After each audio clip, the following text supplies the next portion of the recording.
Hello and welcome back. My name is Yusan the Returned. Yusan. And I am on the main screen because it's once again a new version.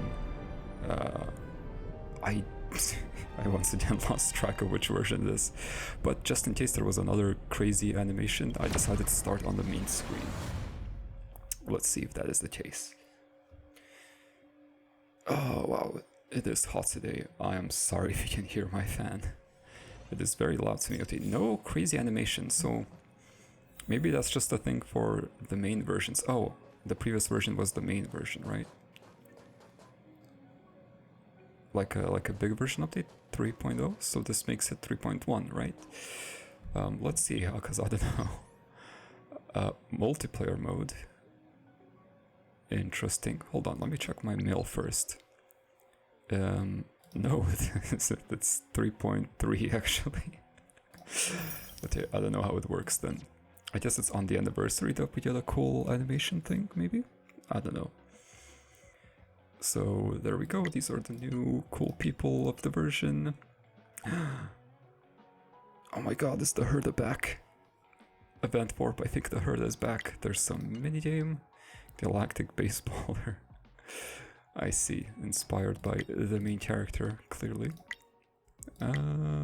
Some stuff. Oh, OST, and I think this is a beta test or something like that. My assignments need to be done. Claim that. Okay, so I have something to confess actually. I've been slacking off a bit. Can I craft any of these? No, I'm full. Okay, I cannot. Well, that's just gonna be awful. Yes, the Herta is back. Oh wow, 2 new 5-star characters. It's crazy. And some stuff there. Because, as you may have noticed, there was no episode last week, and that is because I've been having internet issues. Which I think I still have, but maybe I can record an episode now. So I have not been doing my dailies, and in fact, it has been quite a while into this new version already. Oh my god, there she is. Honestly, I just kinda want to go straight for the Herta. Let's just get the Herta. Let's just get this out the way. Just give it to me. Yep, cool. All right, that's done. So I don't actually know what the plan for this episode is. I just wanted to play the game because it's been so long, and I've been looking forward to it. That is not the Herta. I thought it was a guarantee. It was not. Okay, well, I got a Blade Eidolon. That's not bad.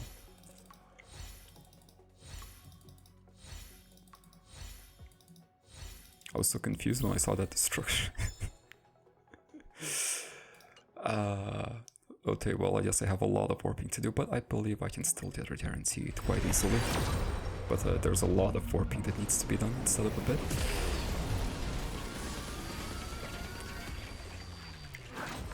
Maybe I can get Misha E6 while I'm here.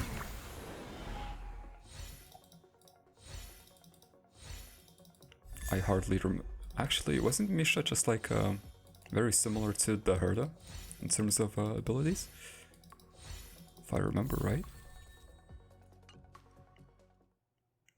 I have E6 and I think Serval is probably also E6, I don't remember. So the only one I'm really looking for here is the Herta, please. I think the last time I worked was on the Herta's banner, wasn't it? Please, just give her to me. Why is she so elusive?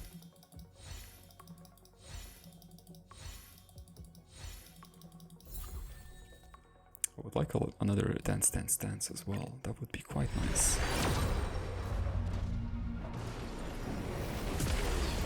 Or, you know, 2 or 3 more. I would take it as well.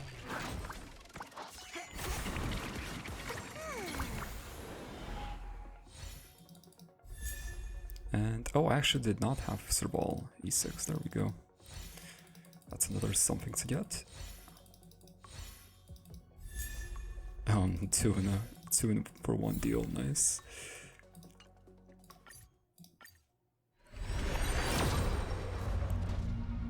Starting to use my Stellar Jays now. I've lost track of how many warps I've done. I think this is number 50 after Blade. So 2 to 3 more after this, I think. Now I will hit pity. But you know, if you want to just give her on the next 10 warp, that's fine too. Not the light cone I'm looking for. No light cone luck for a while, honestly, not even just today.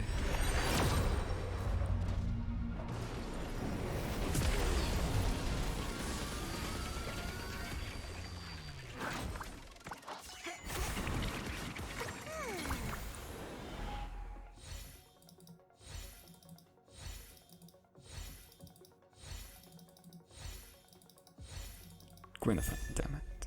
Natasha. Well, getting a Sasha is still not bad because it's basically a free reroll that progresses my pity. Oh, did I do a single? Did I just do a single accidentally? No. I thought that was like a weaker animation than the usual, so I thought I got like only a 3-star.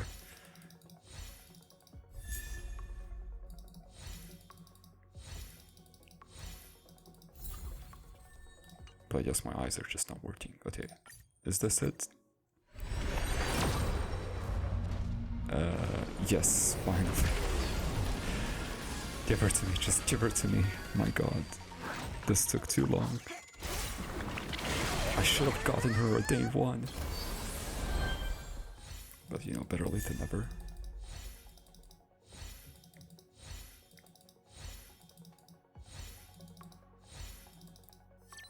Yes, the Herta Year Edition. Very cool splash art as well. Who's this plushie? They're adorable. Oh, it's a portal. Nice. There we go. Now I am satisfied. Do I have any? Okay. What did I get for Serval? Eidolons. Oh, I'm still missing one more. Make some noise. Ultimate has a 100% base chance to apply shock to any enemies not currently shocked. That's great. So now you don't need to hold her ultimate before her still. Might be my only true companion. And Belbog's loudest roar. Rock and roll might be my only true companion. Oh, look at her with glasses. Nice. They look great. And this is drawing attention to her necklace, which I'm not sure what it means. Maybe it's like the Landau family symbol or something. And, oh, Blade got an Eidolon, I forgot about that. Blade cuts the deepest in hell. Blade's ultimate deals additionally increased damage to a single enemy target with the increased amount equal to 150% of the tally of Blade's HP loss in the current battle. Ooh. So progressively gets better through the battle, and his ultimate just deals a ton more damage to a single target further in. Nice. The tally of Blade's HP loss in the current battle is capped at 90% of his max HP. The tally value will reset and reaccumulate after his ultimate has been used. Oh, I see. Per ultimate. I'm confused. So this has 150, but this has 90. Increased damage equal to 150% of the tally of Blaze HP loss in the current battle. The tally of Blaze HP loss in the current battle is capped at 90. I'm confused what this means, but I'll take it. Life itself is punishment. Okay. Wow. I mean, no one's telling you to live. Though I would be sad if you didn't. Oh, I got Misha E6. Wow. I don't have Serval E6, but I have Misha. Oh, he has a T in his eye. Wait a minute. His abilities are similar to the Herta's, and he has a T-hole in his eye. That's suspicious. Are you Herta's secret child, Misha? I doubt it. But maybe Herta borrowed some research from Ruan and made a creation of her own. That's not impossible, probably. Estrangement of a dream. When using another dream thing for Panakani. When using the ultimate, increases own damage by 30%. Nice, lasting until the end of turn. In addition, the next time the skill is used, recovers 1 skill points for the team. Insane. The one thing I look forward to? Growing up, of course. Alright, and then that line. And the Herta, there she is. Look at her looking at me. This outfit is so fancy, wow. Okay, I am happy now. But I will have to build her another day.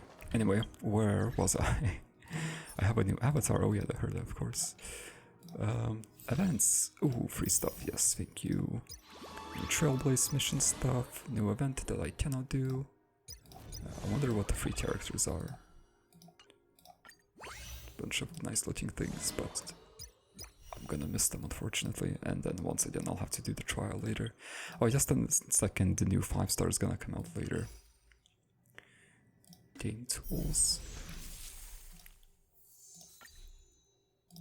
Got my nameless honor, which I'm so behind on. I will have to try hard this quite a bit to hopefully get that level 50 reward. I think this is just gonna link me to, yeah, a webpage thing. I don't really care much for stuff outside the game. What is this? Seal Slammers? What? Current multiplayer event. Event has yet to be unlocked. Ah, okay. I guess this is the events. I'm blind. There it is. Is it this? No, that's not Seal Slammers. Yeah, I'm not sure what this is. This is like just a mini game, I guess, that I unlock later. Well, that's something to worry about later. As for today, I have no plan. There's no plans. You know what? I do have one idea. I have been farming for a character, and once again, I'm not really sure how far I am along the way. So let's just find out. I was building Ruan. It's you again. As always, there's a reward for good behavior. Oh wow, she sounds a lot cheerier than I remembered. Also, I just realized it's very funny that I got her and Ruan very close together. But yeah, I figured it's time for her, and she is one of the space station characters, which is, you know, kind of the first area, so I figured she should be built. And let's see how much stuff I got, I guess. Research is progressing at astronomical speeds. Good.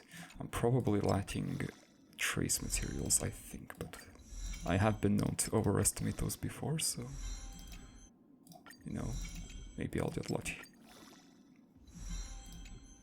Although, research is progressing at astronomical speeds.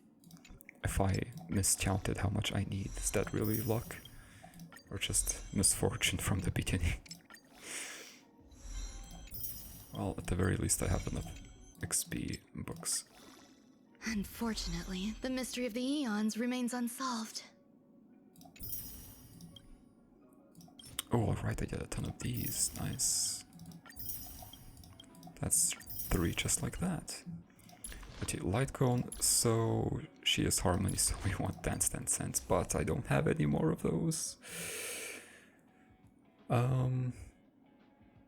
was this? After entering battle of an ally, deals the same damage as the damage dealt increases. That might be good, right? Because it's been a long time, but I think she synergizes with other characters that freeze, right? Weakness break efficiency, maybe not. No, maybe not. She doesn't not synergize, but she doesn't synergize extra with other ice characters, I don't think.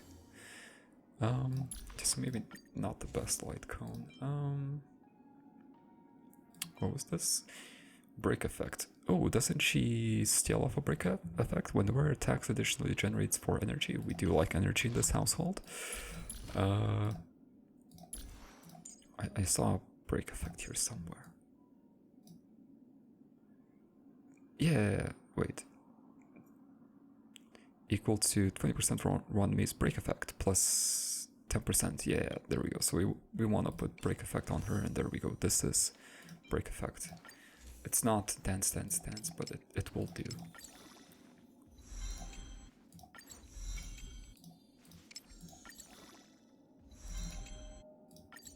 Look at the little Branya. Adorable. Kokolia already looks creepy in this picture. And she's not even that far gone yet, I don't think, in the timeline of things.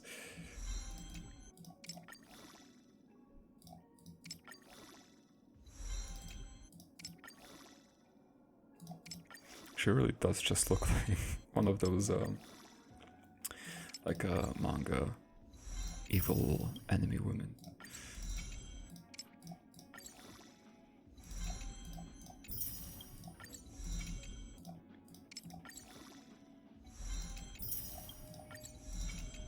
And that's the light cone. No, it's not. Am I out of stuff? Oh my god. I have not run out of those in a while. Okay. I could also superimpose this. I'm gonna do it at least once, I think. Think about it some more later, though. This secondary effect only triggers when there were attacks, though, which is not very good because I don't think she attacks much. Oh well. Okay, let's start. Oh my god, look at this speed increase. Look at this speed increase.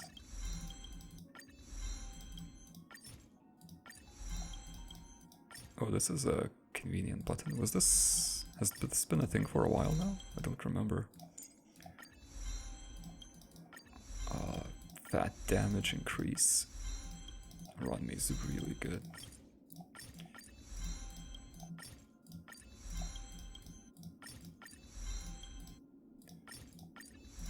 It's starting to look like I don't have enough trace materials.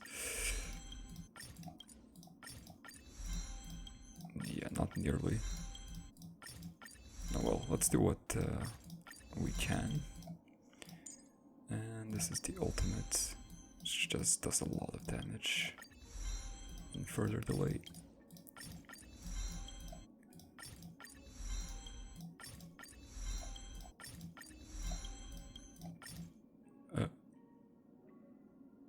Oh, I need to convert 2 things now. It's fine.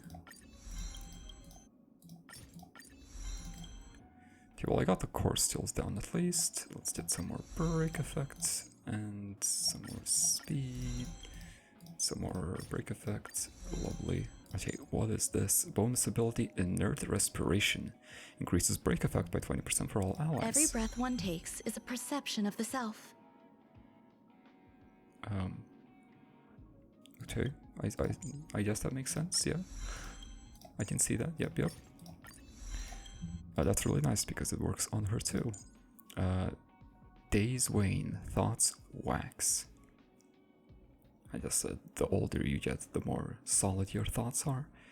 Ruan May regenerates 5 energy at the start of her turn. Insane, yes please. Every breath one takes is a perception of the self.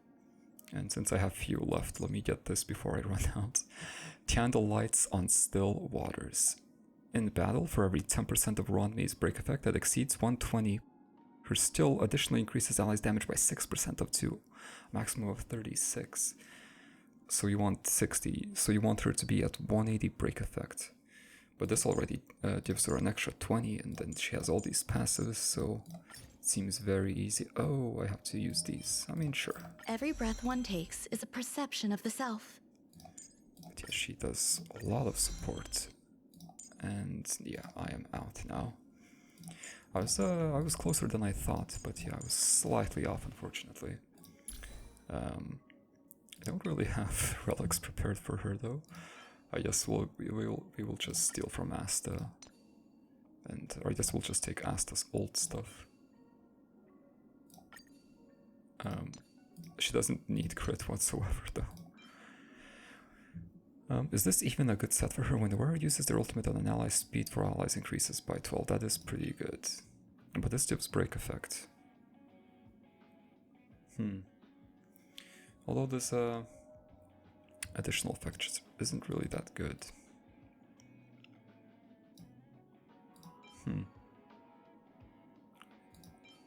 What even would be a good set for her then? Honestly, I kind of hope this isn't a good one because I've been trashing these. Because I've been out of inventory space. I thought no one would ever use these, honestly. So I hope they're not good.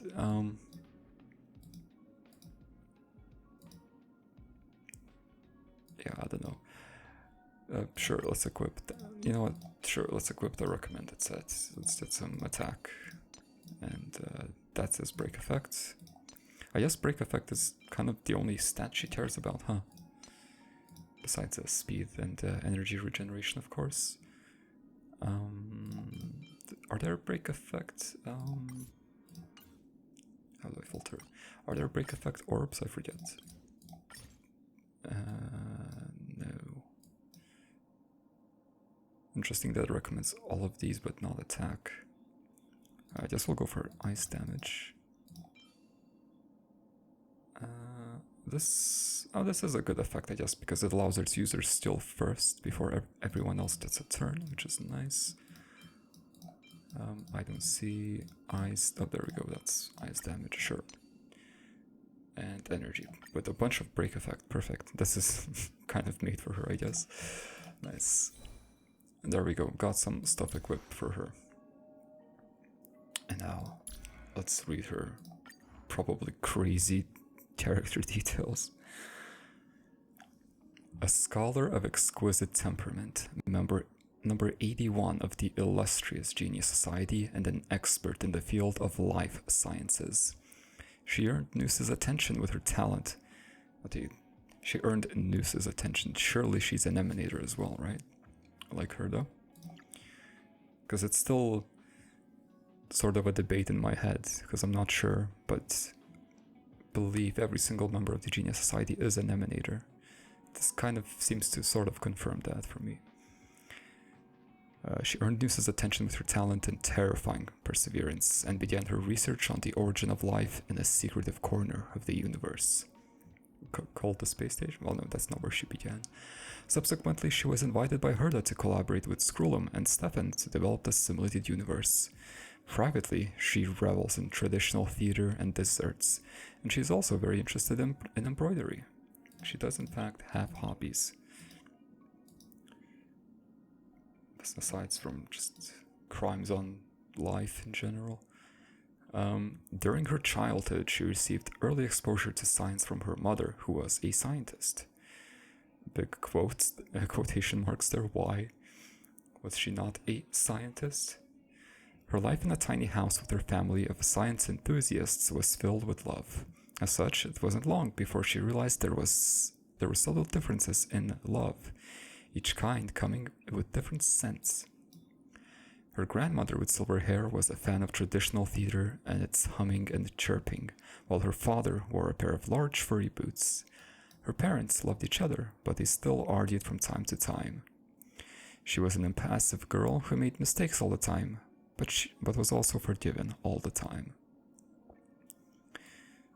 Okay, confused what this means at the start here. Different sense of love.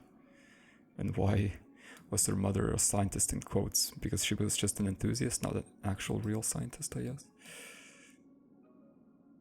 I was closer with Aunt Arliss compared to my other relatives, as she would buy me snacks. Her love was the best. Okay, so she liked her aunt the most. Confused where this is going. I feel like this is setting up for tragedy almost. Let's hope not. Soon the young girl learned to be stubborn. Her understanding of love broke away from the formulae taught in textbooks.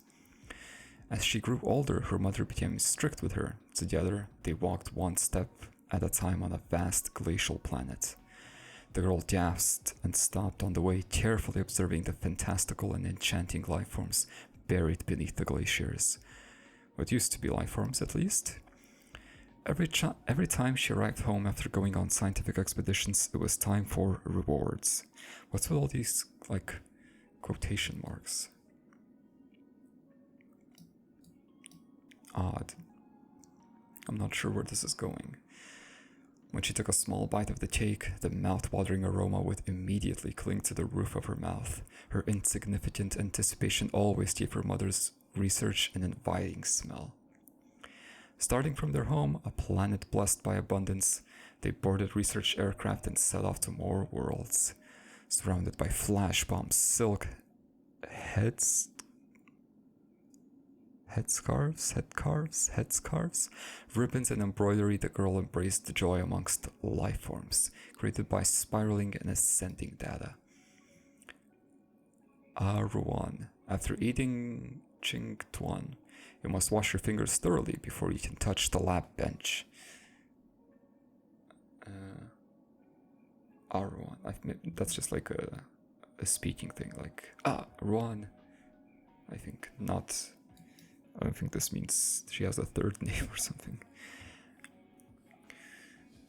How odd. So this seems like a simple story, but what's with all the weird quotation marks?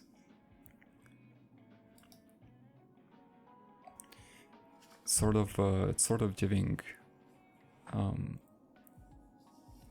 a weird perspective on things from her view.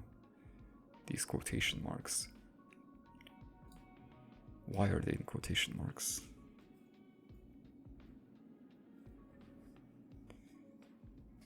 I assume that's because how she thinks of things. She sees them as a formula: love, life forms, rewards. So they're in quotes because her understanding of it is warped. I don't know. She was dressed all in black in a mourning attire at her parents' funeral. As usual, she still tied her hair neatly. Her expression was hidden behind her ink-black strands of hair. Oh, I just realized she is from the Lawfus, or not Lawfu Jianzhou. Is she from the Lawfu? I don't know. So she spent a lot of time with her parents. Probably hundreds of years. But he passed away eventually. But she did not shed a single tear. As the night fell, layers of geometric patterns formed by data spirals appeared on the screen in the lab.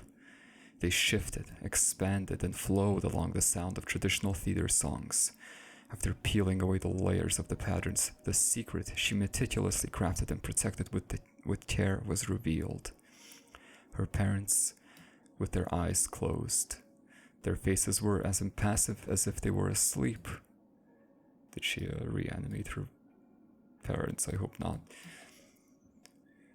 This is a letdown. They failed to keep their promise with Grandma, and I too let them down for failing to protect them as promised. Only science never lets anyone down, she said. Wanting her parents to be equal, she stopped using her previous nickname and gave herself a new name by combining each of her parents' surnames. Oh, okay, so maybe that was her original name, Ruan. And then May was probably her mother's name, maybe, and Ruan maybe was, I don't know, because she was already Ruan. Maybe it's like a family name, and the family name came from the father.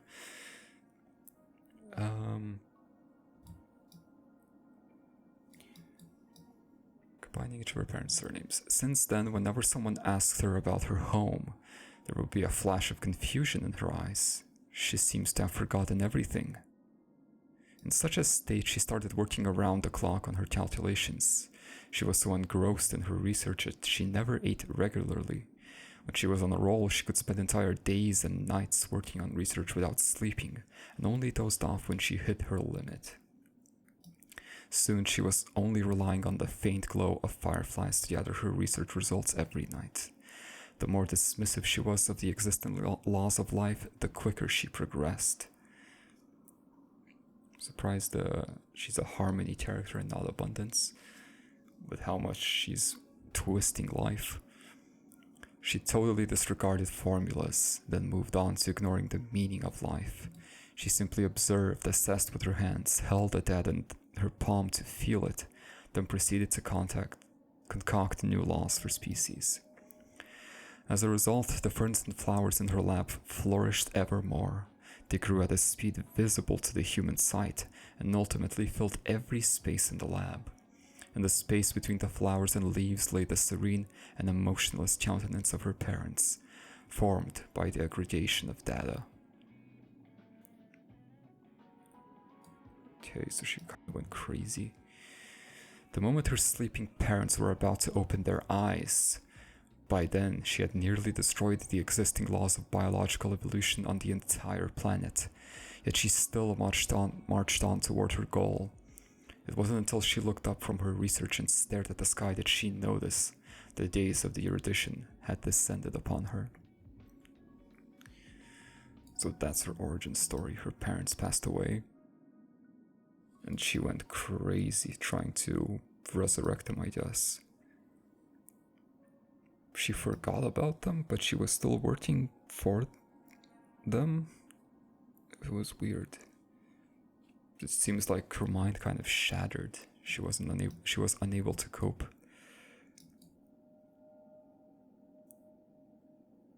Which I guess that's why she's so crazy. Okay, surprised there's still 2 more character stories left. After receiving the days of the news, she left her home and began a reclusive life.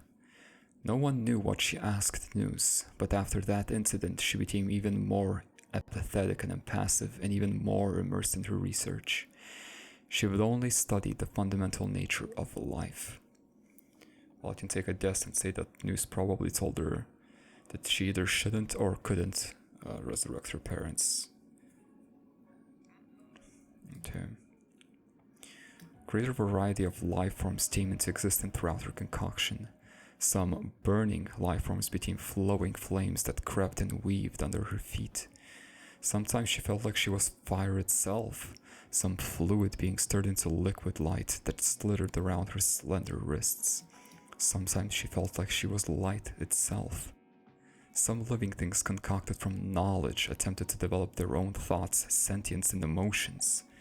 They sometimes rambunctiously cry, goofa, or wail. All these have been fused into her body. At the end, she modified her body apparently to crazy extents. Yet she could not feel them. Life only exists for such a short time after all.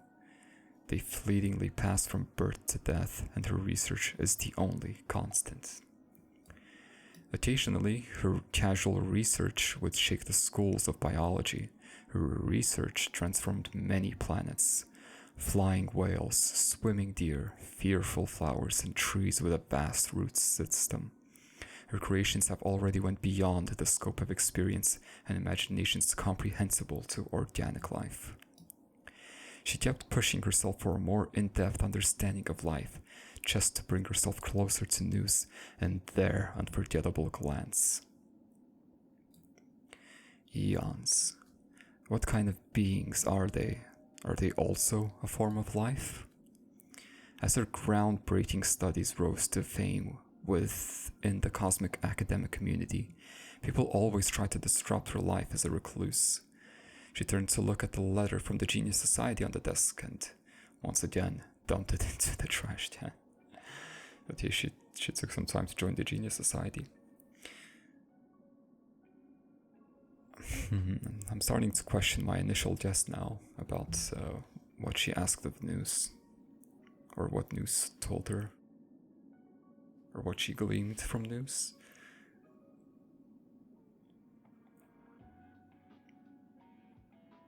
Maybe she was simply mesmerized by news and forgot about her parents. Because she already sort of forgot about them, but she forgot about the work she had to do for them as well at that point, maybe? I don't know.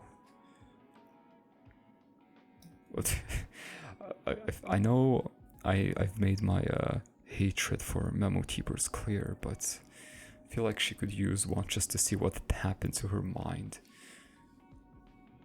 She seems so just fractured. I don't know, crazy.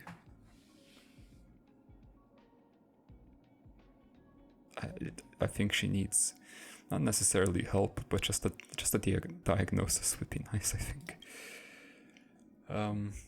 She is surrounded by an eccentric science fanatic from a small town, and an organic life form, and a puppet girl. Eccentric science fanatic from a small town. I feel like this is something specific, but I don't know. Must be Stefan, maybe? An organic life form would be Scrollum, and puppet girl, of course, Herta. They indulge in afternoon tea and collaborate in research. They squabble loudly and giggle from time to time. When did she first meet them? She can't remember. Only that it was for a project. She was forced to be there, that she's certain. With leisure she munches on the cake. She became part of this solely for the sake of simulated eons, which are worth her time and efforts. Okay, so yeah, confirmed. Eccentric science fanatic from a small town. So that's Stefan's backstory, sort of. Small bit of it. Stefan is eccentric. And was a fanatic before becoming an actual scientist, I guess. They're worth her time, but not worth being forced to socialize. Genius society, I do not care. This is a strange, instinctive feeling. That one named Herta is rather similar to me. I mean, similar on a deeper level. She's certain that she won't make another mistake. It's because she no longer trusted anyone. Another mistake, her first mistake being her parents' death, that she promised to prevent or something along those lines. Let down. Protect them. Wonder what she promised to protect him. Death? Maybe? She won't make another mistake. It's because she no longer trusted anyone, so she won't be let down again. And she won't let anyone else down again. What is the fundamental essence of life? Where does life end? Do these answers really exist? Not a trace of emotion can be discerned on her emotionless and silent face, yet her hair is roiling with the heat of boiling and steam. Wait, what? Yet her hair is roiling with the heat of boiling and steam. Why am I struggling to comprehend this? With the heat of boiling and steaming, and the rims of her eyes are slightly red. She's enjoying this. She is being entertained, I guess. Only the word eon can stir her heart. Everything else in the universe is a mere distraction. How interesting. On the incubator, a life nurtured by the rice cooker popped out in perfection. The method with which life is created is miraculous. How romantic. She knows better than anyone the price one has to pay to study eons, but she does not care. She knows she might even become... Is that her goal, to become an eon? Maybe. The time is just right. The update for the project is about to commence. She turns around and leaves. Unbeknownst to the girl, her grandmother has always been watching her through the monitor, day after day, for countless years. Ruan, my Ruan. When we finally meet again, would it be? Oh, dude, what? There's a bit to unpack here. So this whole section I feel is just further showcasing that Ruan is indeed very crazy. The way she jumps from topic to topic, is very excited and very disinterested in some things. But her grandmother has been watching her the entire time, countless years. They failed to keep their promise with grandma. Huh. So, your grandma is old, right? She's from the law food. Okay, so her parents did not die of natural causes then if the grandma is alive.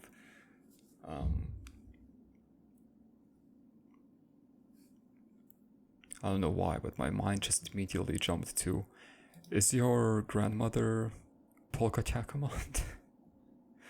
Because that's like the only person I can think of that would be able to just keep tabs on someone for so long and so completely. And Polka Takamon had some Xianzhou, and by Xianzhou I mean Chinese style motifs, so maybe. But that does feel like a very random connection for me to make, but that's just kind of my instinct telling me things. Alright, let's see. My name is Ram Mei. When saying my name, please don't run the syllables together. Oh. My name is Ram Mei. Ruan Mei. My name is Ram Mei. You actually just ignored when the saying U, my huh? name, please don't run the syllables together. Whoops. Want some pastry? The plums used in this recipe are freshly macerated. I waited in line for ages.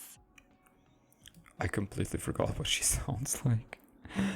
In my head, she was very dispassionate constantly. She is not that whatsoever. Just like Bronya. Bronya completely sounded, well, not completely, but very different in my head. Ron May is that, but even more. If you come across a good research sample, please let me know. Until then. There we go. This is what Ron May sounds like in my head. But she can be... After catching the attention of Noose, I left my hometown and began my research on the origin of life in a secret corner of the universe. I was about to... Please don't ask where. Yeah, so she can be very passionate as well. Okay. With a lot of cheer in her voice. In the grand fabric of life, both parents are equal, and thus my name combines the surnames of each of my parents. Oh, I see. Each surname. Okay. So yeah, Ron must have been one of her parents' surname, and then she took the other one as well later. You don't have to listen hard to hear the gossip coming from the Genius Society. Mad scientist. I'll take it as a compliment. I would take it as a compliment too, probably because it is being nice. Also, if she took the surnames of each of her parents for this current name, then does that mean her name originally was just Ah? And Ron was her last name. Her first name was just Ah. As one with a sensitive palate, I only need one small bite to judge the taste of a pastry. I favor seasonal ingredients such as fresh fruits, flowers, and herbs. Pristine slices of life preserved inside a pastry. These provide the best dopamine response food has to offer. I guess if it works for tea, it can work for desserts.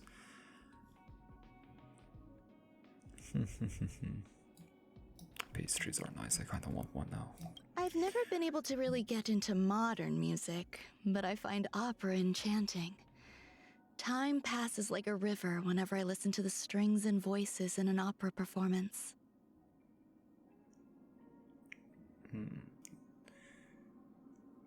I guess there wasn't enough classical music to go around, so she started playing herself. But that's nice. The redundancy of words and the restrictions of verbal communication make for a lot of empty noise. It makes me sad. Kind of agree with you. Just making me concerned about myself. I don't think I want to agree with Ron May on anything. I'm being a bit mean, but I am just very scared of her. Ooh, a question mark. Interesting.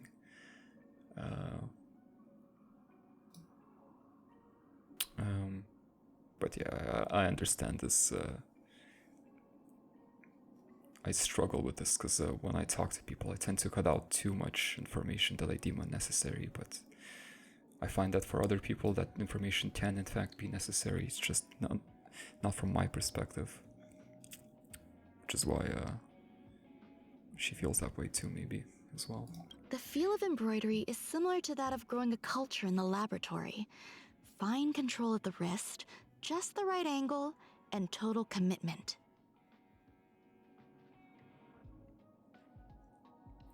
Fine control of the wrist to create life? I'll take your word. We may accelerate or postpone the arrival of death, but life will always wither. Though we will one day all be reduced to particles, we can still reach new heights. I mean, you say that, but again, on the Lafu, abundance just prevented this, like, to a gross extent. But I mean, if I were you, that's where I would start my research, honestly. Humans overestimate the infallibility of logic, and in clinging to reason, can become slaves to their emotions. Science is born from fanaticism. It is a gift. Overestimate the infallibility of logic. Is this a call out directly to Dr. Ratio? It kind of feels like it. Interesting. Some may find her personality unbearable. I can understand the sentiment, but I simply don't care. Of course, Herta knows this too, so I accepted her invitation. Invitation for what? Genius Society? Maybe Herta was the one to finally convince Ruan Mei to join the society. But Ruan Mei is just like me, a Herta simp. Screwlam and I have very different understandings of life, but I don't think he realizes it. Fortunately, our communication is limited to matters related to the simulated universe. The way she talked about him made her seem kind of on edge almost. Screwlam and I have very different understandings of life, but I don't think he realizes it. Fortunately, our communication is limited to matters related to the simulated universe. She doesn't want him to realize this. Odd.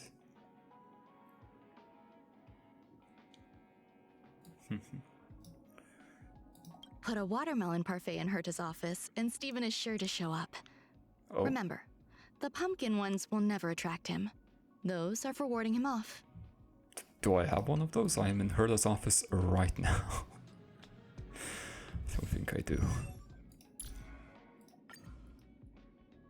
Her feedback is always sharp and brusque, especially when conversing face to face. However, I am never offended. We both know that every step taken beyond the boundaries of knowledge requires immense sacrifices. That you impose on life forms you create.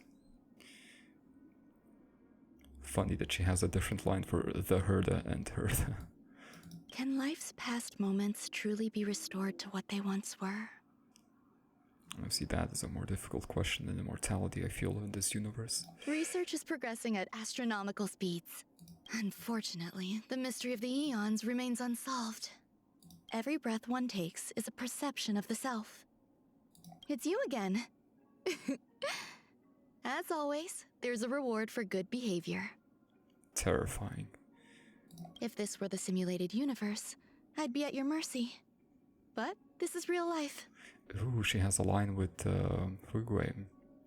That's probably what this one is too, because this is all the characters. We don't have many opportunities to fight alongside each other. Let's treasure this. Do you think Ruan Mei made Fugui from like Tingyun's dad or something? I could see that. That doesn't sound impossible. Whoa. Yeah. Yeah, there's the instrument. Yeah. I forgot what this looked like. Oh my god. Here it is again. I get a new character to play around with, and I just want to spam their attack for the next 20 minutes. Yeah. Yeah. I could do this all day. I'm having so much fun. But and then the technique. Let me actually read her abilities. It's been a while. After using her skill, Ruan Mei gains overtone. During the duration, decreases by 1 at the start of her turn. Overtone increases allies' damage by 32% and break efficiency by... Weakness break efficiency, not effect, which is insane, by 50%. Crazy. That is crazy. Ruan Mei deploys his own that lasts for 2 turns. While inside the zone, allies all type resistance penetration increases by 25%. Insane. That's such a big damage increase. Their attacks apply Rebloom to enemies. When these enemies attempt to recover from weakness break, Rebloom is triggered, extending the duration of their break, delaying them by 20% of Ruan Mace break effect plus 10, and dealing break damage equal to 50% of Mace Ice break damage. And they can only do that once. Talent speed by 10% for all allies excluding this unit. When allies break an enemy target's weakness, Ruan May deals to this enemy break damage equal to 120 for ice break damage. I'm assuming this includes her as well. Then I remember here this was a wall of text. Using the technique gains Sylvan Serenade at the start of the next battle. Automatically triggers the still one time without consuming still points. Nice. And then I wanted to check this because I don't remember what this does. In Simulated Universe or Divergent Universe. Not Swarm Disaster though. When Ruan May has Sylvan Serenade, the team actively attacking enemies will be regarded as attacking their weakness the entire battle. That is nice.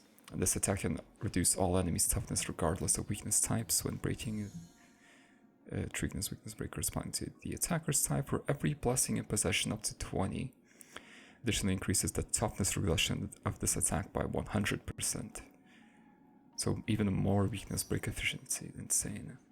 When breaking an enemy's target weakness, additionally deals to the enemy target break damage equal to 100% of Ruan May's ice break damage. Oh, there was a brief description that I could have read instead. But that is insane. Insane. And that was it. That was the one plan that I had for something to do today. Okay, I think there was one book left that I wanted to find in Jarillo. I will just look it up.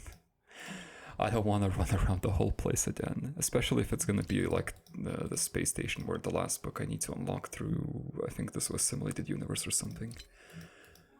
So let me quickly look it up. Will bite, do not approach. Okay, good thing I checked, because I don't think I would have ever found this on my own. So apparently, the wiki says I need to go to the robot settlement, which I did guess, but what I need to do is actually go down here and just fight an enemy, and once I defeat the enemy just drops the book. I would have never thought of that. I would have never tried that, not once. I would have never found it. Apparently it's the enemy is like right here in this central connecting area. Probably you. One of these probably. Am I in double speed? Of course. Existence is unity. What did she say? I did not catch that whatsoever. Okay, attack the Trotter. Will do. There we go, got some free energy for her. And yeah, just well on the Trotter. Yes, I'll keep this ultimate to get rid of these barriers.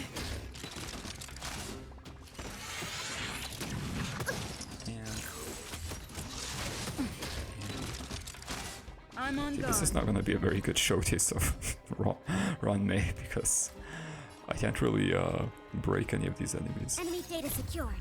Net markers activated. Time for good old counterattack. A bit unfortunate.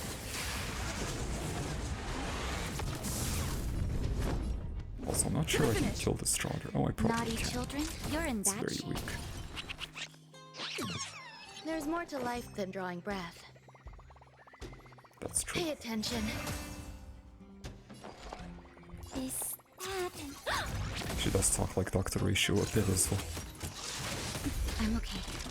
Even though I'm pretty sure she does them that one time. Okay, attack. I guess I'll get rid of the shields again. Sure. Look at that weakness break efficiency increase. That is insane. Wow. I think Ruan May would be strong just from that, just from the weakness break efficiency increase. But then she has all these You other hold crazy some effects on top academic as well. value, I suppose. Such as extra speed. Okay, now I need to use her still. Eternal melody. Nice, I do have her ultimate, but it's pointless here. Inputting commands. Whoa. Unfortunately, Pellet keeps going after everyone else, so I cannot use her to dispel a shield.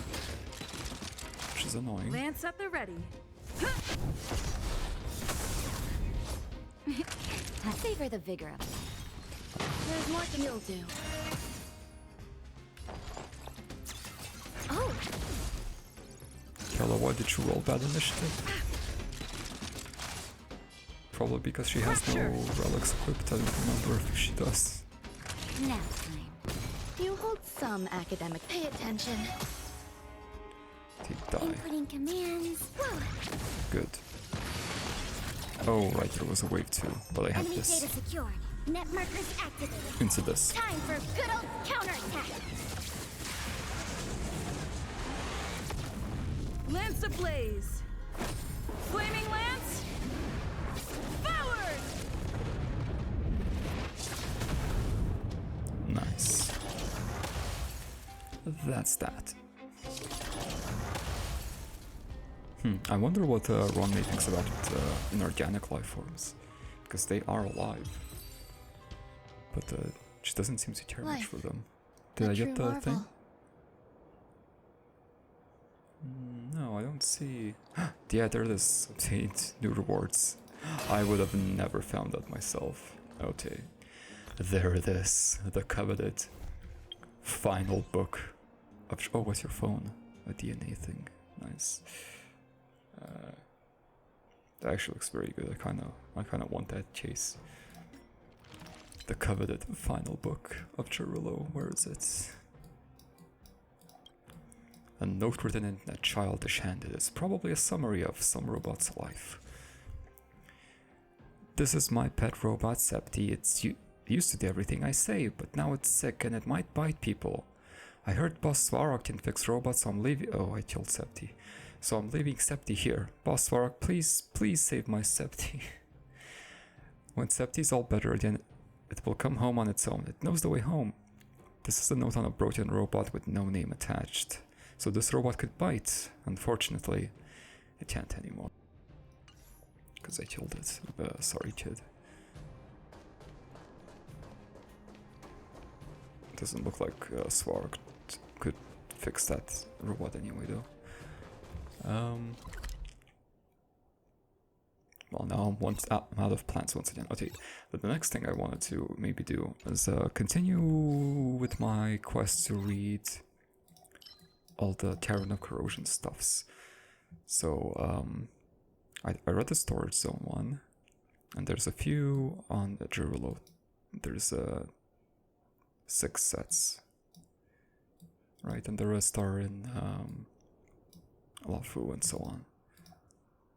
Okay, so start from the top. So remain guard restricted zone. So I did read this champion thing before, but it's been a while. I do remember that the champion was very cool, and they grew up on the streets. And actually, I remember quite a lot now that I think about it.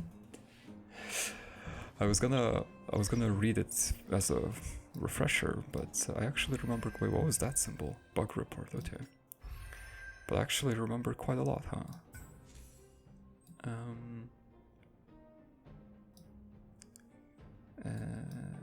Champion.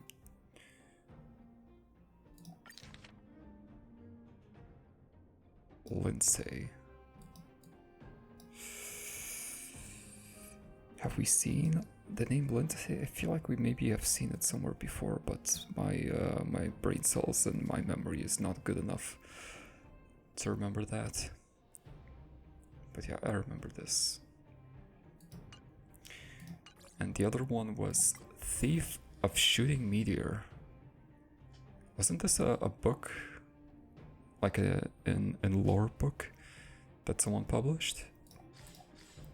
A mask used to change one's facial appearance, coupled with evocative acting skills. It can help you deceive anyone.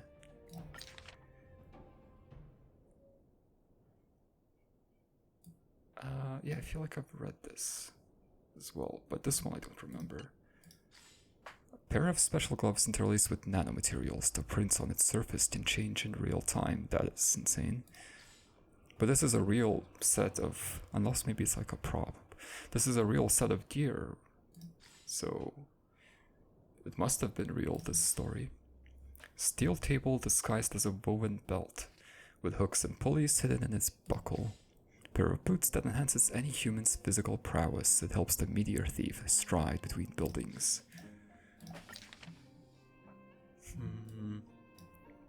Heists, thief prevention measures. Yeah, this was a written thing.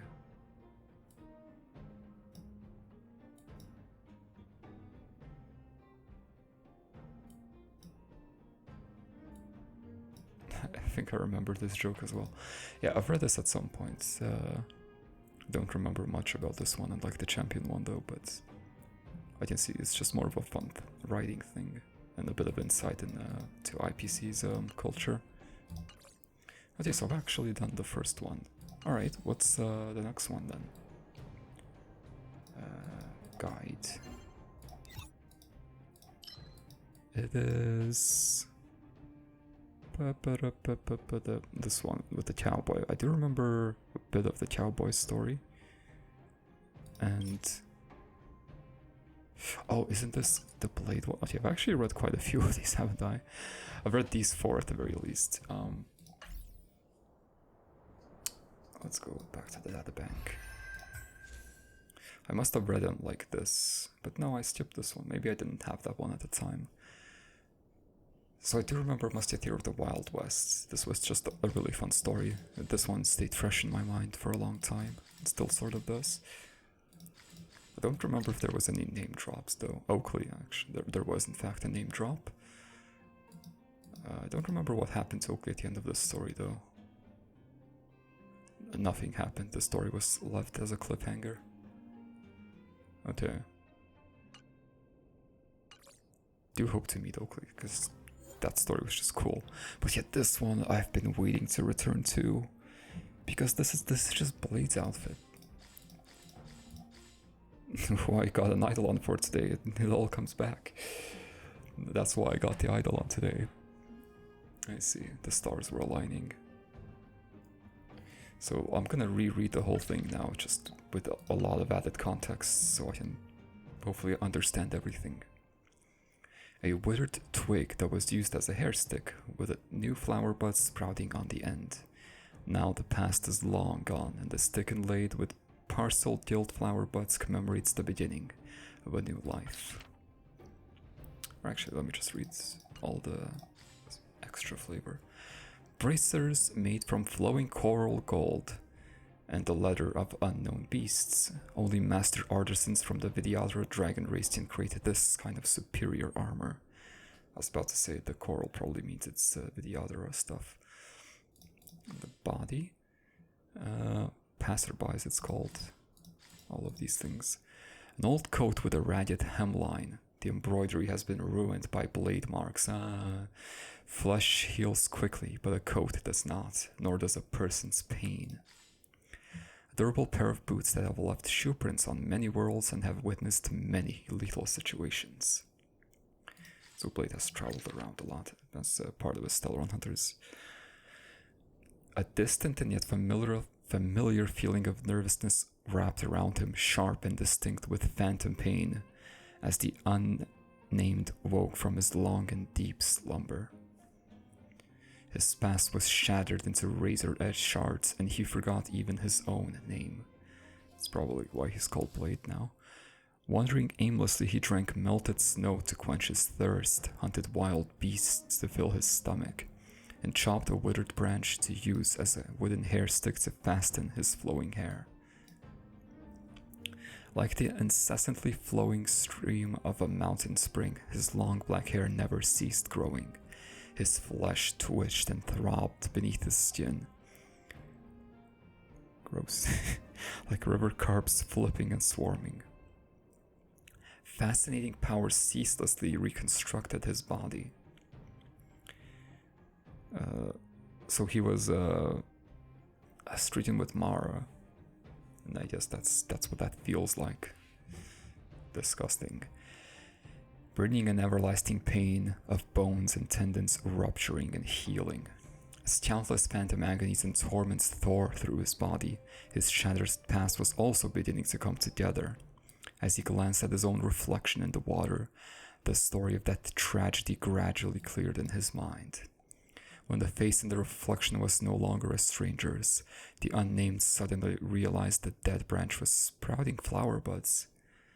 Oh, the one in his hair. Epiphany struck him like lightning. The curse of immortality still raged on, and the grudge of the past misgivings never died out. He was now the newborn flower on this once dead branch. So, from the sounds of it, Blade died, I guess?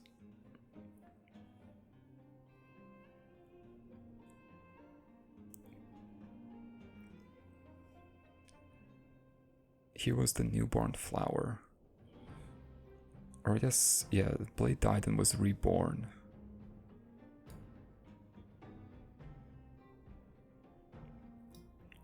Just like a flower. It seems that pairs of objects have telepathic connections with each other. Although the unnamed only had one bracer in his possession, his fingertips could still faintly feel the temperature from the other. He closed his eyes, trying his best to extract any information about the other bracer from the tenuous connection, be its location or master. Slender yet strong hand once wore the other bracer. Wonder if that's Dan Heng. That owner whose sharp spear, yeah, definitely glinted with a cold light and flourished like shooting stars, once sparred with the unnamed. That owner also once shared company and drinks with the unnamed, the two of them simply gazing at the moon with no words exchanged. However, in the end, it was also this person who stubbornly adhered to their plans with the unnamed, turned the beloved into a monstrosity, and pushed all into an abyss of eternal hatred and remorse. Okay, so I do know that Dan Heng's previous incarnation did some crime that was never explained very deliberately, I think. This maybe it did something to his beloved. Well, no, it says the beloved, not his beloved. What's the beloved?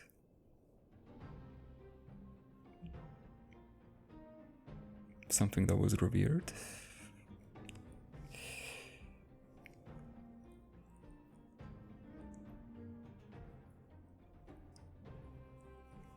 Interesting that this plan was with Blade, though.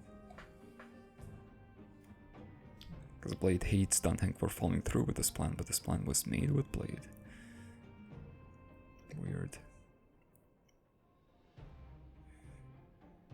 I don't think I can infer too much further than that from this. Wish I could.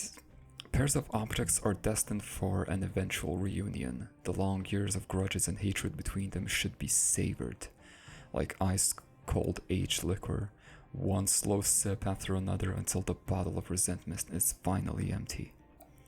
Would the wearer of the other bracer feel the same? The unnamed didn't want to know. That's why Blade was so excited to meet Dan Heng finally. The unnamed roamed everywhere in his exile like a walking corpse until a woman in sunglasses and a person wearing colossal armor stood in his way.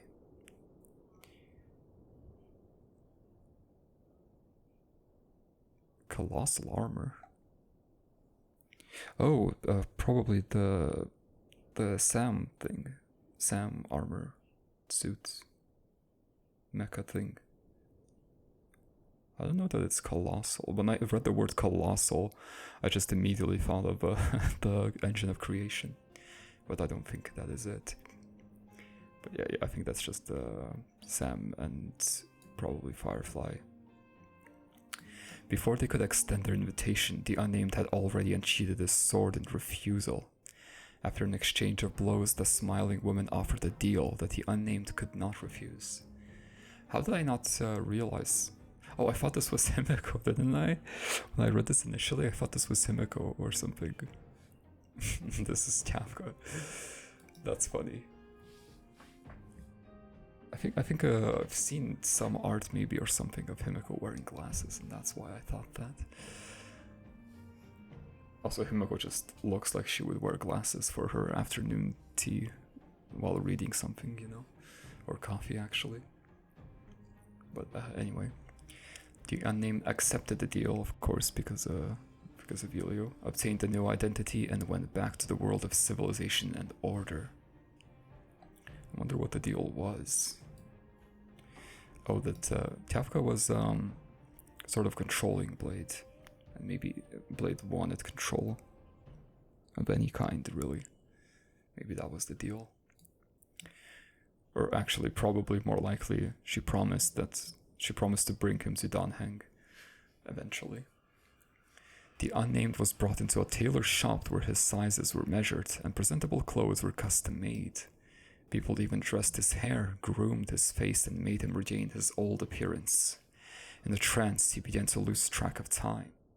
In hazy memories of the olden days, he finally made up his mind to gift his bosom friend with his handmade jade flask. Only to realize with a shock that the person he longed for was no longer there.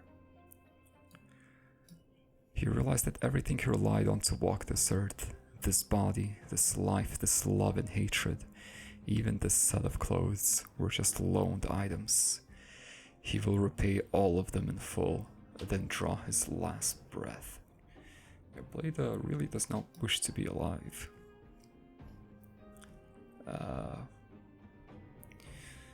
guess fair enough. At some point, when you're old enough, that just kind of becomes your biggest desire. The unnamed followed the slaves' orders, Fate's slaves, Elio's orders, and traveled to the other side of the sky with his new companions. Like the other side of the galaxy or something. He walked with bewilderment and hatred among countless worlds, and often finding himself in grave crises of life and death. He had long forgotten the joy of creation, lost in his hurries from one battlefield to the next. In his past battles, he had sustained an innumerable number of sword slashes and cuts. In his past defeats, his body was splintered and smashed into pieces over and over again. His opponent would always end the battle with one finishing move right through his heart. And now, all those masterly sword moves that had induced his numerous scars were forever imprinted in his memory, and his martial prowess was refined in countless lethal encounters. So, maybe Blade is sort of immortal, just if his heart was pierced and he still is able to tell the tale countless times too. Maybe he has like an immortal body, and therefore cannot die, and therefore he is very mad.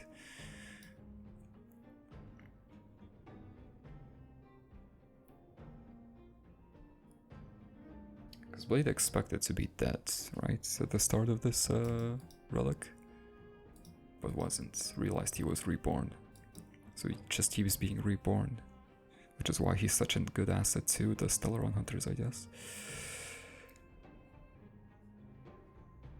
The unnamed wielded his sword and slashed his way through obstacles for his allies.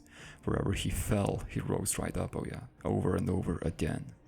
He seemed to have let go of all his hatred and his dedication to the sword dance. The slave promised to bring an eternal end and a final funeral to the unnamed's life and to everything he had ever hated. Elio promised to bring him to Dan Heng and to end his life somehow. The unnamed nodded, put his sword back in its sheath, then raced to the next world.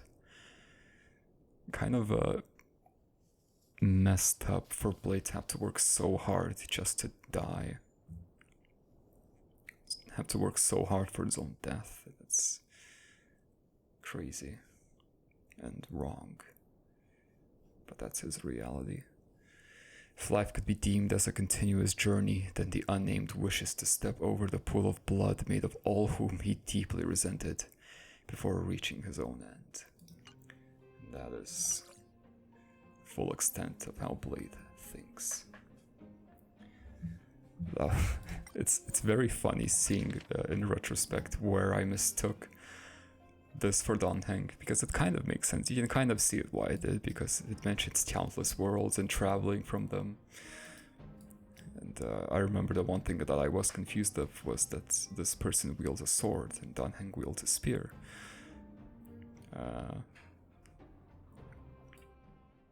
In hindsight, I should have realized that where it said that he remembers someone else using a spear, but then again, that's a bit of a jump in logic. There's more than one person that wields a spear after all. Okay, that was fun. Makes me want to build blade, but there's other characters that I want to build first, of course, as usual. Then what's the final one? That's not where I check that.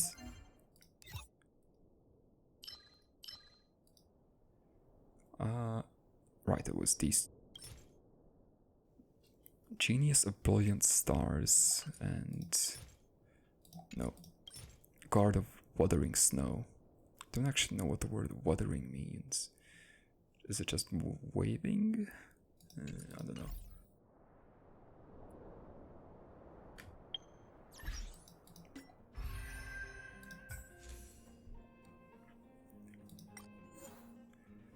A standard issue helmet that covers the head and face. It has lining inside to help keep its wearer warm. Nice. Hands, metal gauntlets that give off a silvery sparkle. A complex mechanical structure is hidden within its design. It does look very cool. I wonder what the mechanics are for.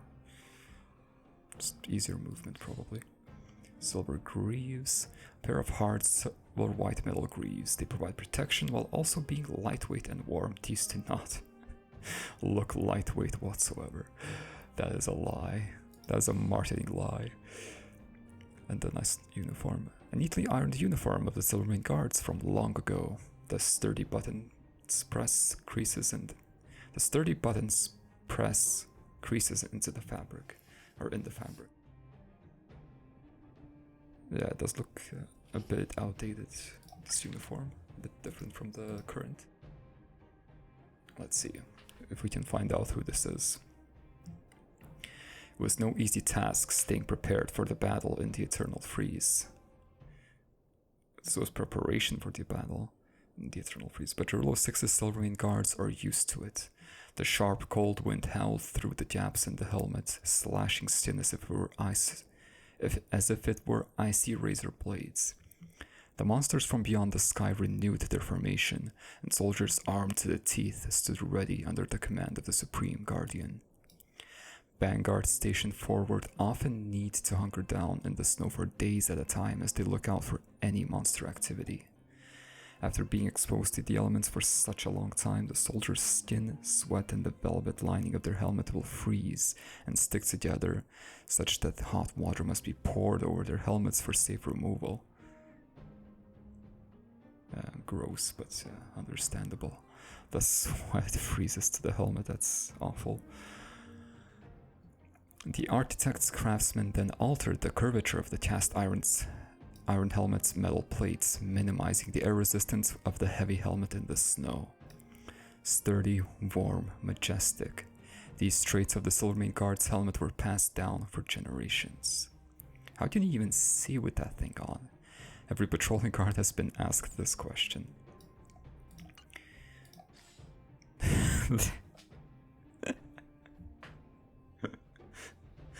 This tiny little eye hole triangle thing. You don't see with that thing on, you don't. There's a radar inside that you use. There we go. After the invaders carrying the marks of destruction cut off the guard unit's retreat, Laszlo Landau ordered... Oh, was that the guy from the quest? I don't remember. I struggle to remember names.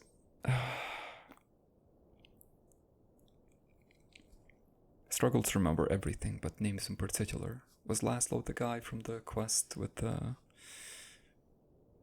other person whose name I cannot remember? With the Serval and Pella? Probably. Alright, Laszlo Landau ordered his troops to protect the Supreme Guardian and escape while he stayed behind to hold off the enemy. Even the most valiant captain among the Silvermane Guards could not retreat unscathed from the swarms of monsters. The terrifying cries and ferocious assaults of the twisted monsters were unrelenting. Despite their incessant charges, none of these monstrosities managed to break the lone defense line set up by the Landau. So actually managed to protect everything. The unending fierce battles gradually exhausted Laszlo, but he managed to hold on until reinforcements finally showed up. It was only then that he collapsed into unconsciousness. The soldiers found out that Laszlo had lost both of his hands in the battle. Wow. Maybe that's what the mechanism is for, as a replacement for his hands. The architect's best blacksmith forged a pair of exquisite gauntlets to bestow upon the hero, such that he may once again hold up the Silvermane Guard's banner. Looks like that was the case. The only regret, Laszlo lamented to himself as he marveled at the gauntlets, is that I will no longer be able to feel the vibrations of the bow. The vibration of the bow. I'm not sure. I don't remember. I want to stop trying to remember. It looks like this is about multiple people, from what I can glimpse here. An old-fashioned Silvermane Guard uniform passed down for generations in the Goth family. This uniform has long been buried at the bottom of a chest, and only a soldier's honor might be worthy of its return to the world. As the soldiers of destruction marched ever closer, the Silvermane Guards swore to defend the last barrier, even when there was no possibility of a retreat. During the defense of Vivalo, it's Vivalo, one of the cities that fell, maybe? Horace Goth led his squad in the months-long defense of a key mountain pass. When the trumpets of arriving reinforcements, I thought that word had a H in it. When the trumpets of arriving reinforcements finally sounded in the valley, the valiant company of heroes was long gone, and even their remains were nowhere to be found. At the commendation ceremony, Supreme Guardian Alyssa pinned the Medal of Honor on Horace Goth's young son. The boy stood upright in this old-fashioned uniform, representing those who had made the ultimate sacrifice. The young Goth Jr. saw uniforms and medals on that day, but the Supreme Guardian saw so much more. She witnessed the greatest legacy left behind by heroes, the future of Belobog. Horace Goth was a true warrior. You should be proud to bear the Goth name, was the young Goth's only memory of the Supreme Guardian. I'm surprised to hear that Goth was also a prestigious military family name, but they switched business unlike the Landaus, it seems. The Silvermane Guard field battalions often found themselves forced to march for miles in deep snow due to tactical needs. Exhaustion induced by the long-range raids and awful frostbite on their feet were the bitter ordeals all soldiers had to endure. The long march across the snowy plains, however, would occasionally bring back friends from the old days, in a bad way I imagine. Silvermane Guards tasked with patrolling the snow plains will often hear the howls of direwolves. These pitiful creatures were also driven from their homes by the invaders. Field Company Sergeant Jaeger, who came from a family of hunters, was skilled at making fur cloaks from direwolf manes. However, after the onset of the eternal freeze, he rarely saw these ferocious animals. Occasionally, on cold winter nights, a direwolf desperate for warmth would approach the guards' campfire and silently lie down next to Jaeger, falling into warm, pleasant dreams. After dawn, however, the beast would never wake up again. Sergeant Jaeger would often stuff the processed wolf mane into the soldiers' silver greaves to alleviate the pain during their long march on foot. The direwolves haven't completely lost their home, just like us. Sergeant Jaeger thus lamented the plight of the direwolves, I imagine. That was kind of cruel. Probably single-handedly caused the extinction of them, because some of them probably would have survived. Or I don't know, maybe they did survive, I don't know if they're extinct or not, but that definitely did not help. But it helped his soldiers, which is all that he was concerned about. Which makes sense. That was fun. It was like a nice introduction with the helmet, followed by some stories of some past Silvermane Guards. Provides a nice insight into the struggle and the desperation of them. Would have been nice to read this before I finished the Trailblaze quest for Jarillo, because it would have added more reasoning for Kakole's actions, because, you know, this shows how bad it is. Anyway, and the last one is this ingenious stuff. A pair of communication goggles embedded with ultra-remote sensing technology that breaks through the shackles of limited transmission and remote distances. Didn't I read this one too? Feel like I have. Pair of gloves equipped with a precision frequency capture device, which enables direct manipulation of otherwise intangible sound and light vibrations. That sounds crazy. Diving suit like a tire that envelops the body when activated, sending neural signals from your whole body to the metafield in real time. Yeah, and this was I remember the metafield. Wearable gravity capture device. It is shaped like a pair of ice skates that reflects the stars' twinkling lights during quick gliding. I think I remember about the body specifically. Yeah, by circle.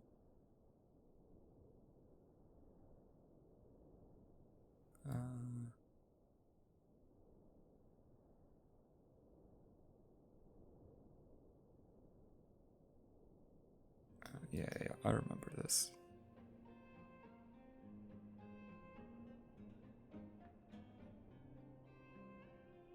Oh, this is about Stefan, but I do remember reading this as well. Okay, Stefan is starting to become like the next super hyped up character in my mind. Because that was the Herta. Herta was like the #1 character I was excited about, but Stefan is... There's so much about Stefan. He keeps being brought up all the time.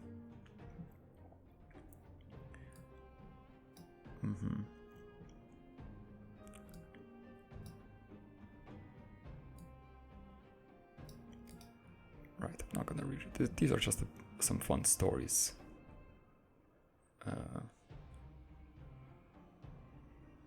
And the Doctor, a bit about Dr. Primitive.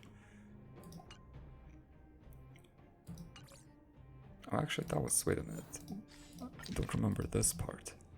Dr. Primitive, number 64, had spent his life running away from the interstellar pursuers for the great crimes he had committed. I didn't know he was on the run for his life, for most of his life. But Dr. Primitive also enjoyed it. Committing insane crimes and enjoying them is not a good combination. Seems like the Genius Society doesn't really have morals. It just accepts anyone that was noticed by Noose. Okay, actually, I expected to see a lot of relics that I have not read, but that was actually not that much at all. I finished those up pretty quick. Because I read most of them already. The next one will be in Cloud Forts, which is where I will read more. So I will do that once I get there. What to do now? So there's about 30 minutes I just left. I think it is time for me to pull out my secret weapon. I said that there was one thing I had that I could use a bit of time in an episode for, in case I ever needed to, and that time is now. And the secret thing that I can do is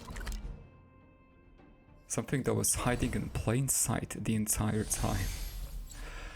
So the other day I was just I was using the map, I don't remember for what, but I clicked on a waypoint and I just glanced at this and I saw researchers something. I was like, oh, nice description. And then I clicked on another one and I realized, wait, that's a completely different description. Then I clicked on another one and that's a different description. So I realized every single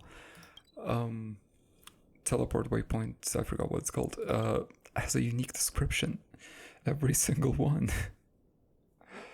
So I will be reading those now from the start, because it will give more insights into the areas, which is very nice. And that's not a waypoint, but there we go. This is the first one. Reception Center. Many admirers came but had to stop here, leaving only envious glances at the researchers who strutted in. And the monitoring room. The eyes may not always control what we see. This tool of surveillance can also act as a line of defense. Eyes may not always control what we see. What do you mean by that? We can see things other ways? Odd description. I guess we went to Master Control Zone next. No, we didn't. We went to storage, right? Yeah. Gallery of Shadow. Why is it called that? As interesting as Herta herself is the only condition to be met for something to be put in Herta's private collection. I thought the condition was Herta likes it. But maybe that's another condition. Special Purpose Lab. See, like, that's interesting. Why is this called? Well, Gallery of Shadow, because it's the Stellaron holding place, I guess. But yeah, this is interesting extra context. Gigantic pathways coil around the central lift, sending researchers on their way to countless chambers. Special Purpose Lab, 2nd floor. The materials being sent to the space station are inspected, examined, and assessed here by the researchers. Then they will go to their final destination. Containment. Not storage, containment.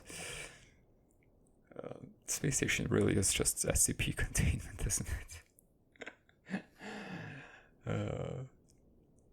Outside, it really is. Just the more I think about it, yeah, that's what the space station is, huh? Outside the control center, 1st floor. Quite the endless stream of researchers passing through here. A nice position to monitor the status of all sections of the storage zone. I don't think all of these have, all the calyxes have unique descriptions, though. Yeah. Did we go to supply? No, supply zone was last, so I guess we went to master control zone then. Watcher zone. Whoever casts their covetous eyes on the space station is under real-time monitoring here. There's never too much intelligence, and even more so, means. There's the central passage. Researchers traverse the core of the space station as billions of neutrinos pass through their bodies. Okay, I forgot what a neutrino is, but I think it's like just a base particle of some kind. Internal purchase officer.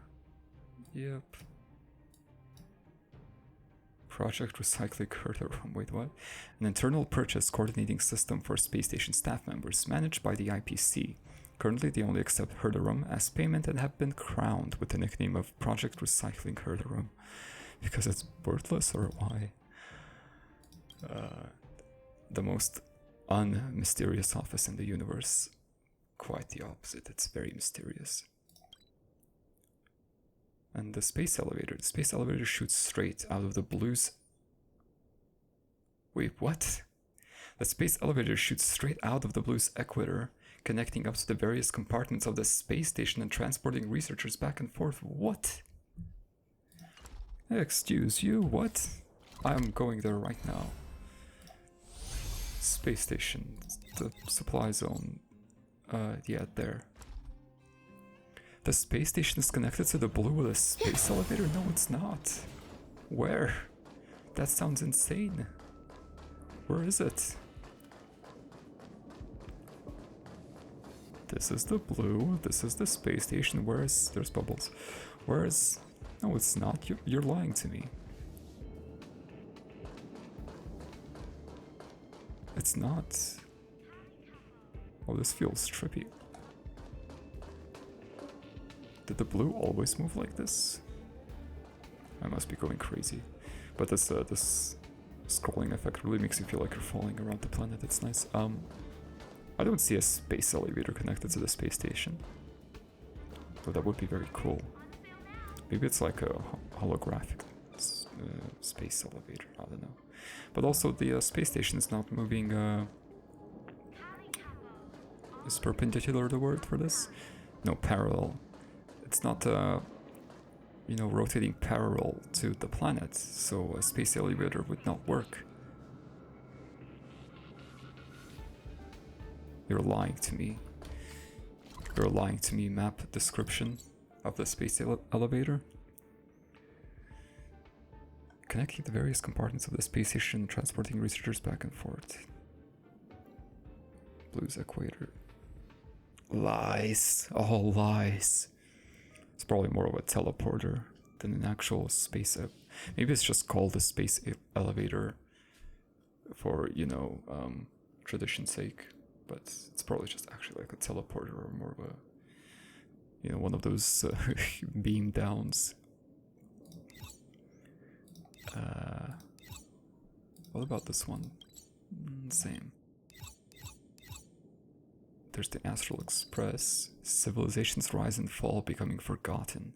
The Guardian of Recollection remembers the past while creating a blueprint for the future, as we know.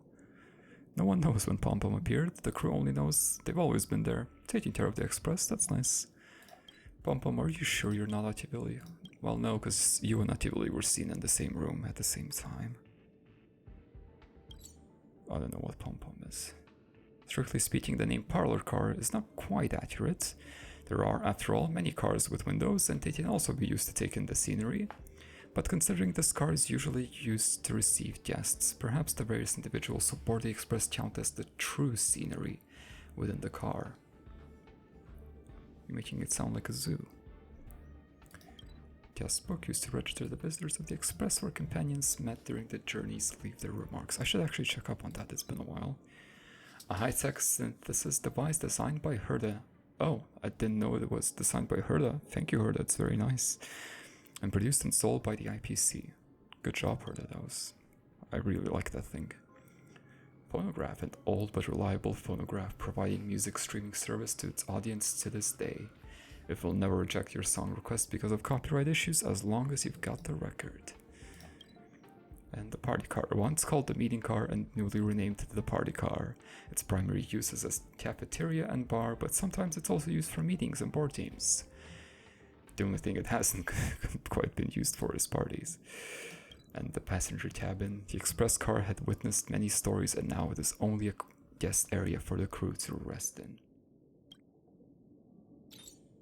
Not much here. Oh, rumor has it that during the Astral Express's heyday, there were hundreds of passenger cars just like this one. Maybe one day the Express will return to its former glory. Kinda doubt it that it will without a neon. Oh, it's actually the proper layout. I never noticed these little symbols here that accurately show the placement of things, except for this, I guess, because I don't think this is accurate. Then the party car with another phonograph. Duties. Oh, this is for downstairs. Or upstairs, rather. Shush's counter. According to Pom Pom's recollection, Shush's menu wasn't always as abstract as it is now. Apparently, this is a bad influence left behind by the previous owner. Void Archives. This should just say parlor car, yeah. And Pom Pom's coat room, a small corner that belongs solely to the conductor. It is neatly stacked with various outfits obtained during the journey. Even the strict conductor has a passion for fashion. Hopefully Pom Pom has its own actual room, not just a corner. Duty schedule. Bed. 8 hours of trailblazing, 8 hours of sleep is the most important trailblaze creed. Turn off the lights, snuggle up in a blanket, and wait for the arrival of a sweet dream. Super Multimedia Entertainment System 32. A once popular classic arcade machine. Ah yes, of course, the 32nd Xbox or PlayStation system. Yes, it's so nostalgic. Nostalgic piece of countless players' childhoods. After some necessary modifications, they can now play classic games without the need for coins. And the bathtub, a carefully chosen, spacious bathtub that washes away the day's fatigue with warm, soothing water. You can select from a variety of bath soaks to customize your bathing experience. Nice. Back to the space station. What's this? Okay, see, I didn't know what this place was. It was the electrical room. Power supply should be guaranteed at all times. An empty room indicates that everything is working properly. No noise is welcome here. Made quite a lot of noise there. Spare parts warehouse. Spare parts pile up messily here, but no mistakes have ever been made about them, which speaks for the charisma and skill of the person in charge. Yes, Asta. Doing her job well, as usual. Railway platform, though it is usually just a temporary stop, there are people who embark on their journey to the embrace of the universe from here. Funny that it's called railway when there's only ever one train stopping here. It's mostly just spaceships usually. Self-destruction is yet another form of utter ruin. The restless obsession trapped in the void long ago craves tranquility and peace. Self-destruction. This kind of hints at destruction's maybe true goal, tranquility and peace via total destruction.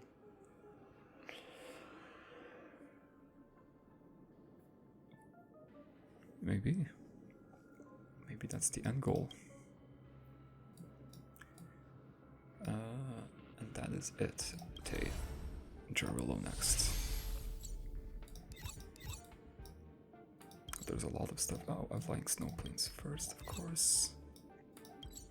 Landing point. The prosperity of the past has been buried beneath the snow. Before the unbearable extreme cold, one still has a chance to turn around and go back to the city, I guess. Extreme Explorer Links. The Extreme Explorer Links seems to be collecting ancient Belobog coins. He has prepared many interesting things for exchange. And there's the long slope, which looks like an insanely fun ride for a sled. Until you hit the wall, I guess. After the eternal freeze befell, snow had formed a long slope here. The skeletal remains from the ancient wartime soundlessly tell tales of the past under the ice. Then there's the administrative district. Located at the heart of Belobog, the administrative district projects its political and cultural influence to the rest of the city. The commands of the Guardian are cascaded down from here to every corner of the city of Winter. Oh, I closed the whole thing.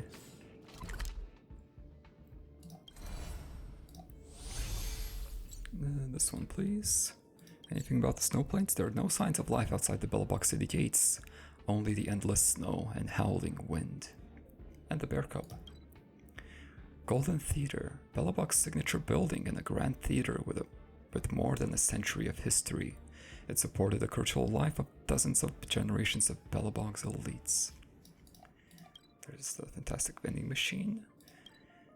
Our summer florists. People are still trying to preserve flowers despite the cold brought on by the eternal freeze. Like a good time, its beauty is fragile and temporary, but its fragrance will help you forget the tough times, even if only for a moment. Book merchant. In Belobog, where portable communication equipment is hardly seen, a simple hobby like reading is quite popular. But every playable character has a cell phone. You lied to me, map, once more. The Klopoth Fort, a magnificent fort named after the Eon of Preservation, is also the Supreme Guardian's residence and command center.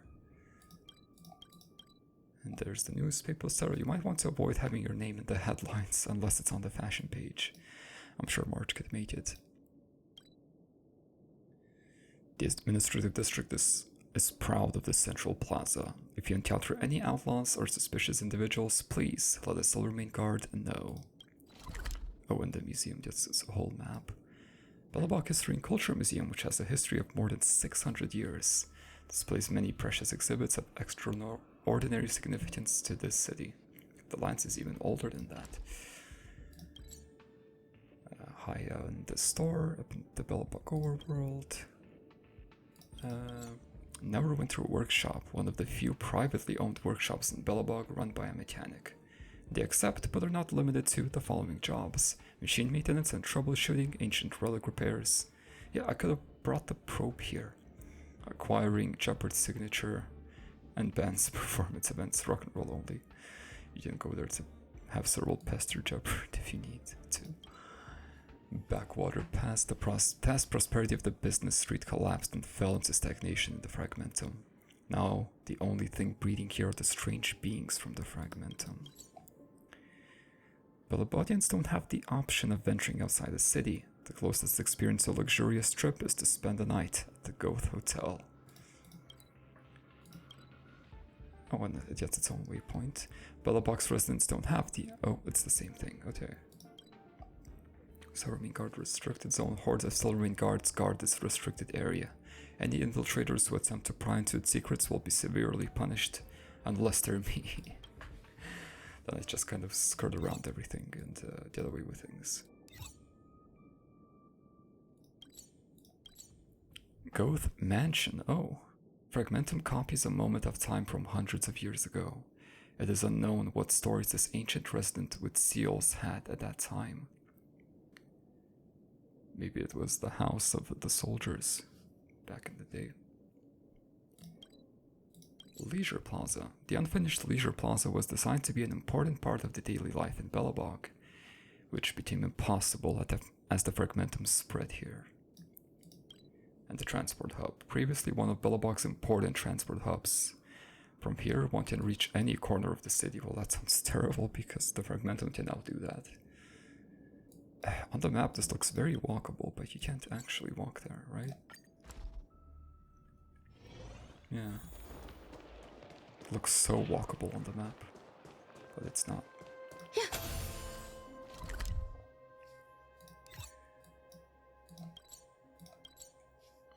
Outpost. A large number of Silvermane Guards are stationed in the restricted zone. Not even snow mouse can escape their sight.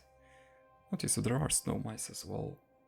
Not just snow bears that are just living around. So there's some life in Belobog, besides humans, of course. Energy Hub. The hub is the heart of the camp in the restricted zone. The energy it produces is used to protect the rear. If it stops working, the consequences will be disastrous. Everyone will probably just freeze to death.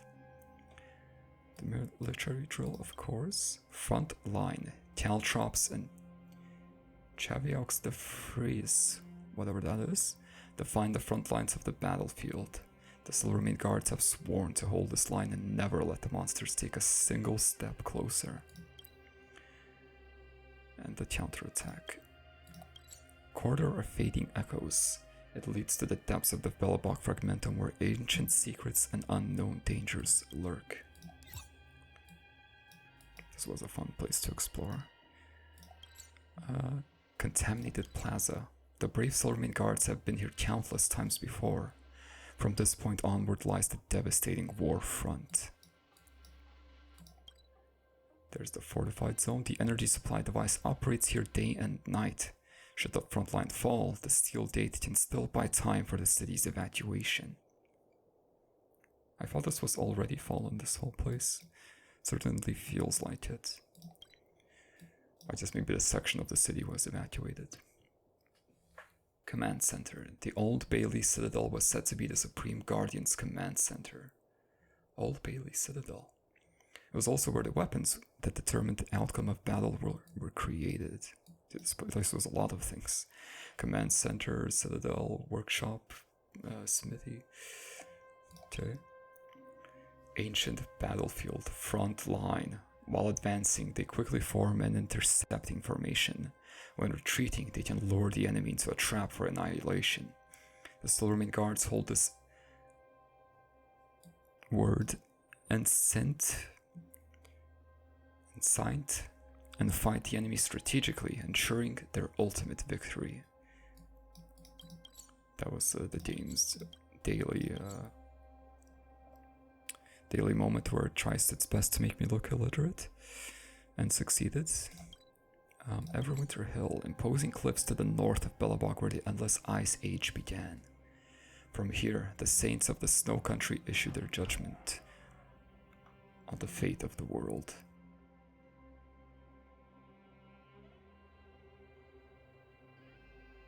The Saints being the Supreme Guardians, I guess.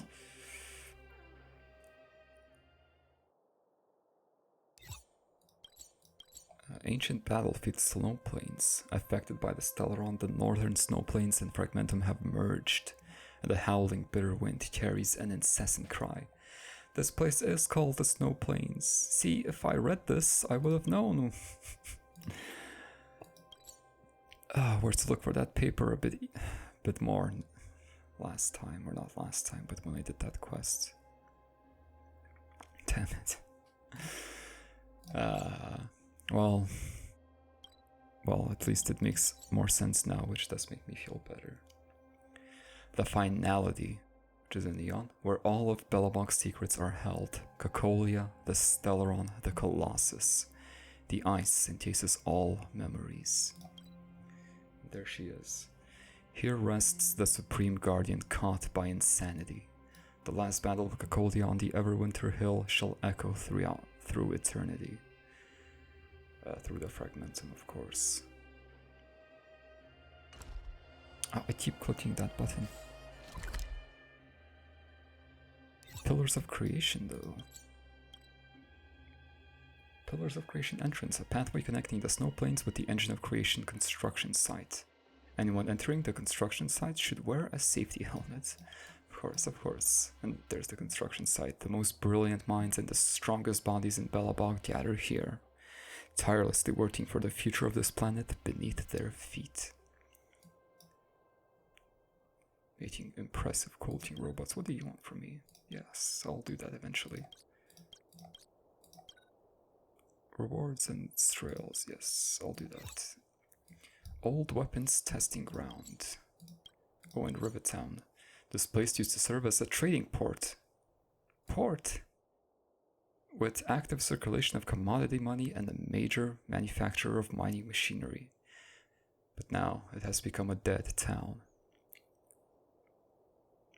I suppose not a literal port, just in a logistics sense. Victory Celebration Center. The Stellaron crisis has ended, and Topaz from the IPC has revived the old weapons testing ground and transformed it into a card game battle festival center. The most optimal thing for any place to be transformed into. How do I unclick? There we go. Boulder Town has a ton of stuff, of course. Great mine. This formerly ordinary mine is now known by every undergrounder for its newly discovered geomarrow vein with incredible deposits. Countless disputes over it have ensued ever since. And of course Natasha's clinic. In the underground, miners who fake an illness are scolded and thrown out the clinic by the doctor. Not because the doctor lacks empathy, but because her time is too precious and must be reserved for those who really need the medical treatment.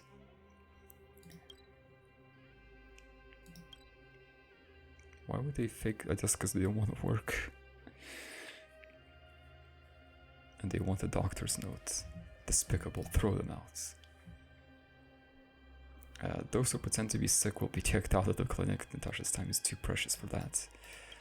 Boulder Town Super League. The Fight Club is currently open, offering various combat events for boxers to challenge. Consult Dr. Dick for more details. A gathering place for a mix of people. Most of them are expecting a thrilling boxing match to feast their eyes. Boxing with robots who use missiles and stuff, but yeah. Sort of. Despite being in urgent need of refurbishment, the century-old Goth Grand Hotel is the pride of its owner, Gertie.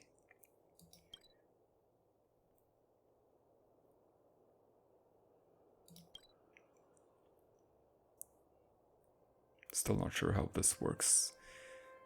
I guess there's just many branches of the Goth Hotel.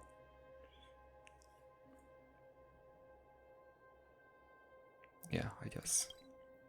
Because I know they're related, but why is there multiple buildings with the same name? But I guess it's just an enterprise. The underground shop in Boulder Town only accepts shields, no credits, and everything sold there is mysterious. Not really. I bought it all. A food stall in Boulder Town that sells all sorts of Belobog specialty delicacies. Apparently someone suffered a lot the competitive eater championship held here, and it was me. Good times. Great mine. Oh wow, there's a lot here. And also Boulder Town, the epitome of Belobog's mining industry, a crowded, depressing and suffocating industrial town. The exact opposite of the administrative district. Well, no, they're both crowded. At least. And maybe both are suffocating a bit. Entrance. The entrance to the Great Mine is always crowded. Most of the underworld's residents depend on this mine, laboring away every day to survive. Because they were forced into it by overworlders, which is kind of sounds like slavery to me, but that's how it worked there.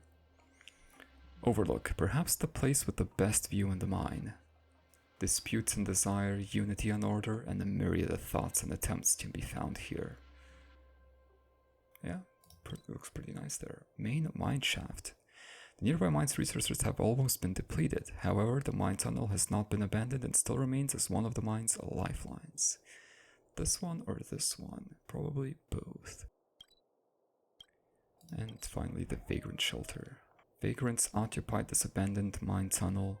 These peace-longing dwellers seek refuge from the squabbles of the outside world. Unless they're not seeking peace, which half of them aren't.